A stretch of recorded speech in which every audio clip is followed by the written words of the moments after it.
twongeye kubaha ikaze ku kibuga cy'imirwano, aho ivumbi riri gutumuka noneho ibintu bikaba bitoroshye. Ingabo z'Uburusiya noneho ubu zaburijemo igitero cya drone ya Ukraine mu karere ka Kirevisk mu gace ka Tula, nk'uko byemejwe na Minisiteri y'Ingabo y'icyo gihugu.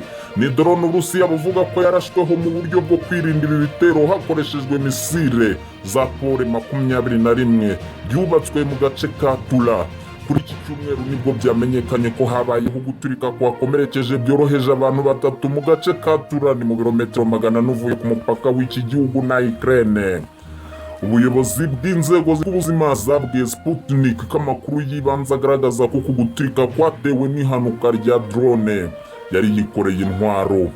Minisiteri y'Ingabo y'Uburusiya yatangaje ko kuwa 26 Werurwe uyu mwaka i Kiev bagerageje kugaba igitero cya drone yo mu bwoko bwa Strinsi. Ubutumwa bwa Minisiteri y'Ingabo buvuga ko ingabo z'Uburusiya mu gace ka Tula bo hafite ubwirinzi bwo mu kirere bwa misile za Pole 21 S-300 na Pantsir zifasha mu kwirinda ibitero byo mu kirere bishobora kwerekeza muri ako gace.